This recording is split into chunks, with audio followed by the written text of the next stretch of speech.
एक गांव में एक भूतिया खंडहर था। उस खंडहर के पास एक कुआं था। उस कुएं में एक चुड़ैल रहती थी। वह बहुत डरावनी थी। उसका खौफ 7 गांव तक था। जो भी उस खंडहर के पास से गुजरता था, वह चुड़ैल उसे सुरीली आवाज निकालकर अपनी तरफ आकर्षित करती थी।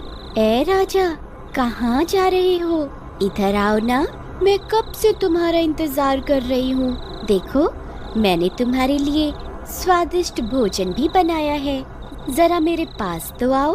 अरे अरे वाह, ये औरत कौन है जो मुझे राजा बोलकर पुकार रही है? और इसने तो स्वादिष्ट भोजन भी बनाया हुआ है। आज तो मजा ही आ गया। मेरी बीवी ने तो मुझे कभी इतने प्यार से बुलाया ही नहीं। चलो जरा देख कर आते हैं।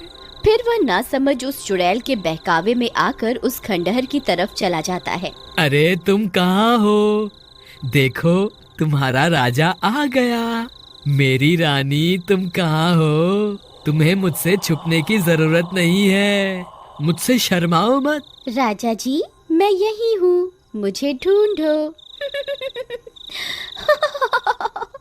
मुझे ढूंढ के दिखाओ, मैं तो यहाँ हूँ।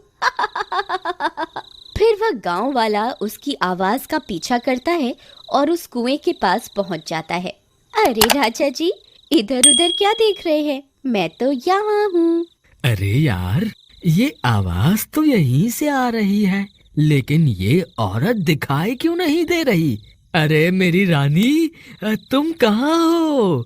देखो, मैं आ गया। अब मेरे सामने आ जाओ। देखो, मैं यहाँ नीचे छुपी हुई हूँ, मुझे ढूंढो। आवाज तो इसी कुएं से आ रही है। लगता है ये इसी कुएं में छुपी हुई है।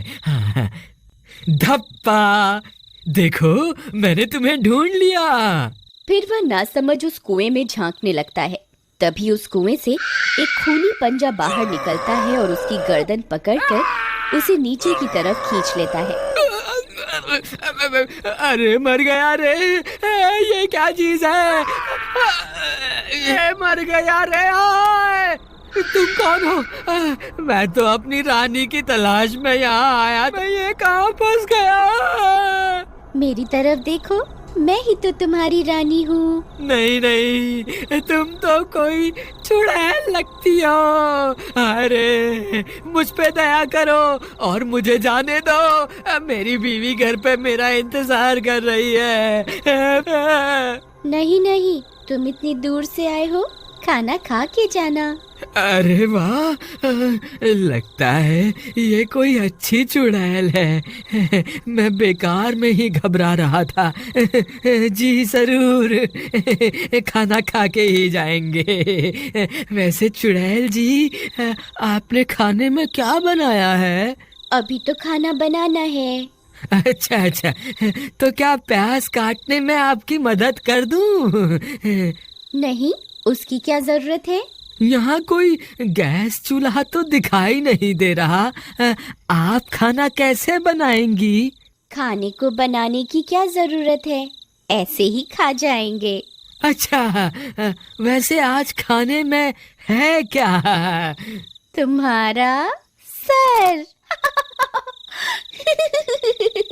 अरे मर गए रे! ये तो मुझे ही खाने की बात कर रही है। ये आज मैं कहाँ फंस गया? आज रात के खाने में मैं तुझे ही खाऊंगी। इतना बोलकर वह चुड़ैल कुएं में बनी गुफा के अंदर चली जाती है। फिर रात होने पर, देवर जी, इतनी रात हो गई, ये अभी तक घर नहीं आए। मुझे तो इनकी बहुत फिक्र हो रही है। भाभी, आप घबराइए मत, मैं अभी जाकर भैया को ढूंढ कर लाता हूँ। फिर महेश अपने भैया की तलाश में इधर उधर भटकने लगता है। रामू भैया, आप कहाँ हैं? रामू भैया, रामू भैया, क्या आप मुझे सुन पा रहे हैं? यहाँ तो रामू भैया का कोई नामो निशान नहीं है। अब उन्हें कहाँ ढूंढूं? फिर उसकी नजर उस कुएं के पास पड़े गमछे की ओर जाती है। अरे, ये तो भैया का लगता है। कहीं भैया इस कुएं में तो नहीं गिर गए? अरे मर गए रे! ये तो वही भूतिया कुआं है जिसके बारे में लोग बातें किया करते हैं। अब क्या होगा रामू भैया का? फिर वह जोर जोर से अपने भैया को पुकारता है।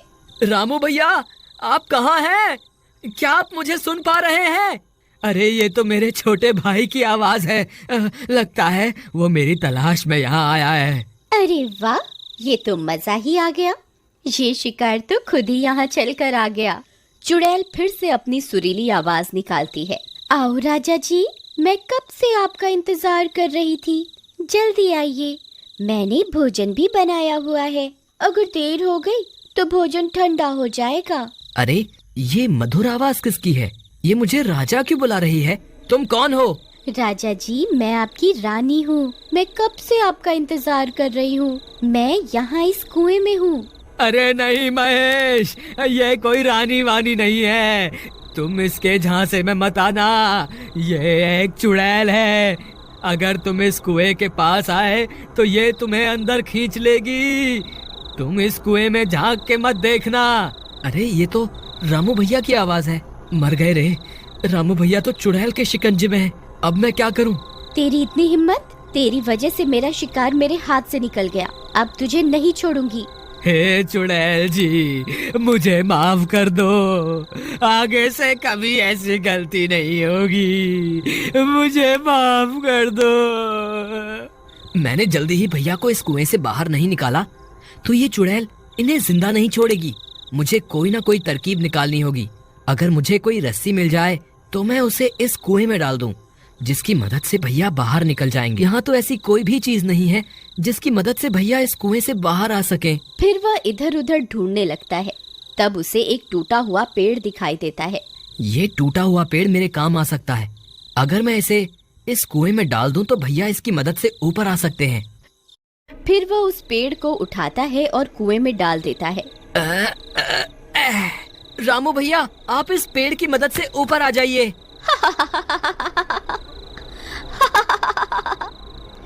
तेरे नासमझ भाई को क्या लगता है मैं तुम्हें इस पेड़ पर चढ़कर इस कुएं से बाहर जाने दूंगी?